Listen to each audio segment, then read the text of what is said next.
মাদক খাবো না, এটা কোন রাখবো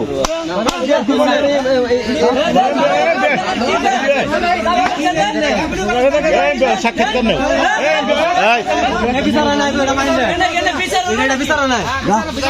উনি তোমার কি হয়? চাচা। তোমার নাম কি? তোমাদের বাড়ি কোথায়? খেরেনমোড়। তোমার বাবার নাম কি? আচ্ছা, তোমার চাচা তোমার মারলো কেন? আমি মাদক নিয়েছিলাম। মাদক কার কাছ থেকে নিছ?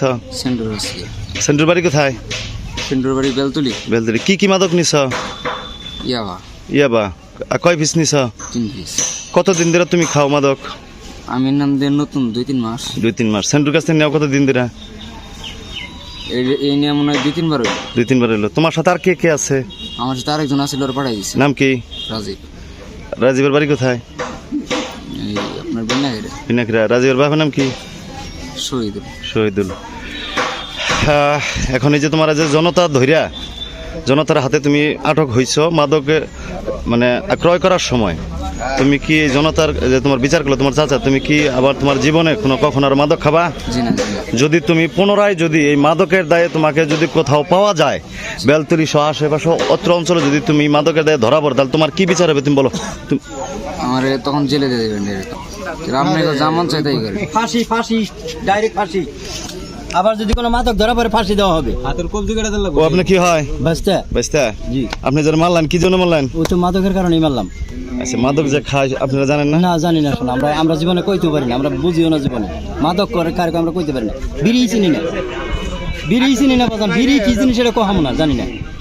বিসমিল্লাহির রহমানির রহিম। সম্মানিত দেশবাসী, সম্মানিত এলাকাবাসী, গতকালকে আমি আমাদের বড়চনা ইউনিয়নে মাদকের বিরুদ্ধে একটা অভিযানের জন্য মাইকিং করেছি। সেই ধারাবাহিকতায় আজকে সকালবেলায় বেলতলিতে একজন মাদক সেবীকে আটক করা হয়।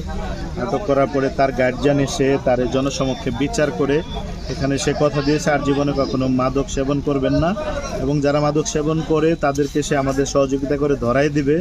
বেলতলিতে বড় ডিলার যিনি আছে সেন্টুর গার্জিয়ানের সাথে আমাদের কথা হয়েছে। অচিরেই আমরা সেন্টুকেও তার বিরুদ্ধে ব্যবস্থা নেব। তার এই মাদকের সাথে সম্পৃক্ত থাকলে আমরা এলাকায় থাকতে দেব না, এটা তার পরিবারের সাথে আমাদের কথা হয়েছে। পরিবারের লোকজন আমাদেরকে আশ্বস্ত করছেন যে মাদক সেবী যত বড় শক্তিশালী হোক তাকে আমরা এলাকায় থাকতে দেব না। সারা বাংলাদেশের ন্যায় বড়চনা ইউনিয়নেও, সখীপুর বড়চনা ইউনিয়নেও মাদকের বিরুদ্ধে যে অভিযান শুরু হয়েছে এটা অব্যাহত থাকবে। যতদিন মাদক থাকবে ততদিন অব্যাহত থাকবে। আমরা যুব সমাজকে ধ্বংসের হাত থেকে বাঁচানোর জন্য আমাদের এই উদ্যোগ। আমরা চাই যুব সমাজ যেন আবার পড়ার টেবিলে এবং খেলার মাঠে যে তাদের সাথে খেলাধুলা করে তারা যেন তাদের জীবনটাকে সুন্দরভাবে গড়তে পারে। দেশবাসীকেও আহ্বান করব, যেখানেই মাদক সেখানেই প্রতিরোধ করবার জন্য আহ্বান করব। একজন মাদক সেবী একটা ফ্যামিলিকে পুরা ধ্বংস করে দিতে পারে, ফ্যামিলি সহ পুরা সমাজটাকে সে ধ্বংস করে দিতে পারে। মানে আপনারা দেখেছেন যে বিভিন্ন সময়ে যে বড় বড় নিউজগুলো হয়েছে, ঐশী নামের একটা মেয়ে তার পুলিশ অফিসার বাবা মাকে মাদক সেবন করার কারণেই সে দুনিয়া থেকে সরাই দিছিল। আমরা সেটা থেকে শিক্ষা নিয়ে আমাদের উদ্যোগ, আমরা আমাদের বড়চনা ইউনিয়নকে মাদক মুক্ত ঘোষণা করবো ইনশাল্লাহ, আপনাদের সকলের সহযোগিতা নিয়ে। আমরা ধরেছি বলতে সকাল থেকে আমরা ওই দুজন লোকটা সন্দেহ করছি। সন্দেহ করতে ঘন্টা পাবো আপনার এক লোক ওইদিকে যায় আবার এদিকে আসে। পরে আমরা 2-1 জন আমাদের সদস্য যারা আছে তাদেরকে আমরা টহলে পাঠাইছি যে দেখো কীভাবে নেয়। পরে যখন সেন্টুর কাছ থেকে নেওয়া হয়েছে তখন বাজারে যে আমি আর আমাদের কোষাধ্যক্ষ মিলন, তারপরে এই আরও কয়েকজন মিলে আপনি বাজারের মাঝখানে আমরা হাতে নাতে ধরেছি। যখন ধরলাম তখন অস্বীকার করে, যখন ভালোভাবে কঠোরভাবে ধরলাম তখন তার পকেট থেকে 3 পিস আবার সব আমরা হাতে নাতে ধরেছি। আর এইরকম অভিযান আমাদের সবসময় অব্যাহত থাকবে।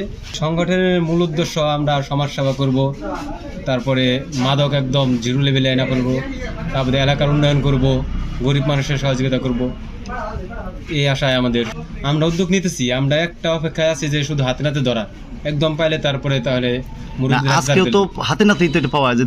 যার কাছ থেকে নিচে আমরা ওই হাতে নাতে পাইনি, কিন্তু তার কাছ থেকে পেয়েছি সেন্টুর ধরতে পারি নাই। তার কাছে জবান দিয়ে পাইছি যে সে সেন্টুর কাছ থেকে নিচে। তো আমরা উদ্যোগ আছি যে একদিন হাতে নাতে তারা ধরব।